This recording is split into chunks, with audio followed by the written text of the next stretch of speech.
politics. 45 Senate Democrats have signed a letter saying no tax cuts for the 1%. Congressman Jim Renacci, Republican from Ohio and a member of the Tax Writing Committee, is with us now. Sir, you're not going to get any help from the Democrats, are you?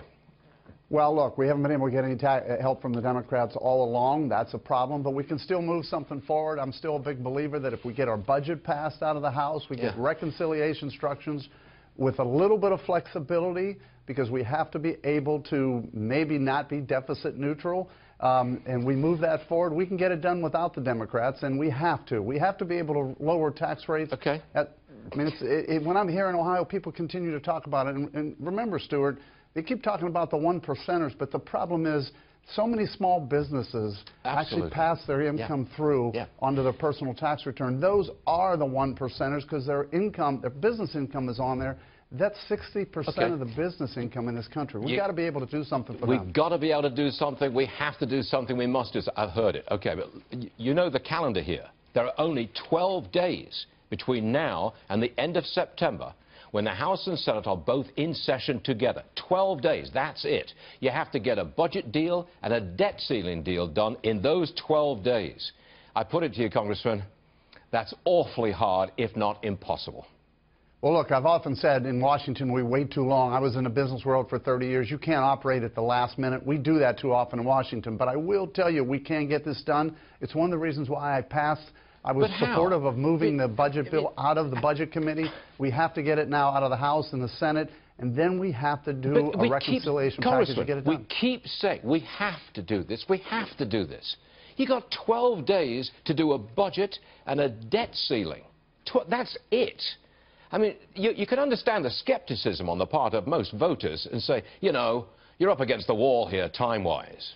Well, again, that's why I say we shouldn't wait till the last minute. I do agree, and voters are concerned, and I am concerned too, but I do know we can get it done. If we got to go back early, we go back early.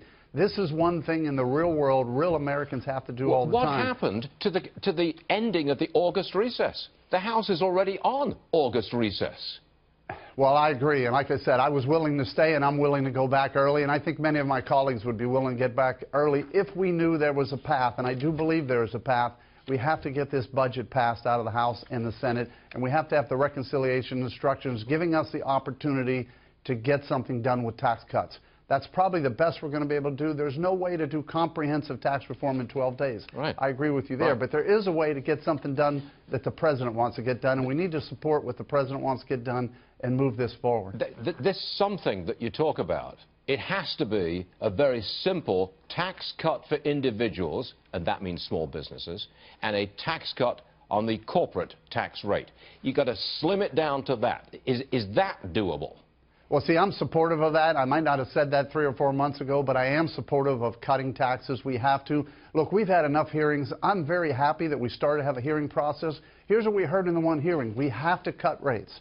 We have to make it territorial, and we got to do it now. This is what's important about regular order. You hear this when you have hearings, so it's out there. Let's get these tax cuts done. And there are some people that say, well, we got a deficit problem. I do understand that, and I agree. I'm on the Budget Committee. But at the same time, I thought Republicans all agreed we must repeal and replace Obamacare, and we didn't. And now we're being told, oh, Republicans all agree we must cut taxes.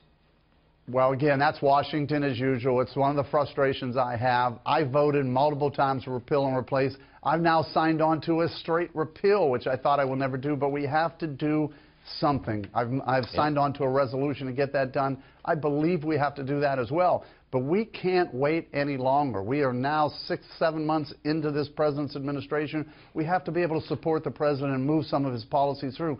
He was elected to get some of this done. The American people want it to get done, and Congress now has to do it. Congressman, I always thank you for appearing on the program because I keep badgering you about getting it done. And I know I'm a skeptic, but we appreciate your response, and thanks for being here today, sir. Much obliged. Thank you, Stuart.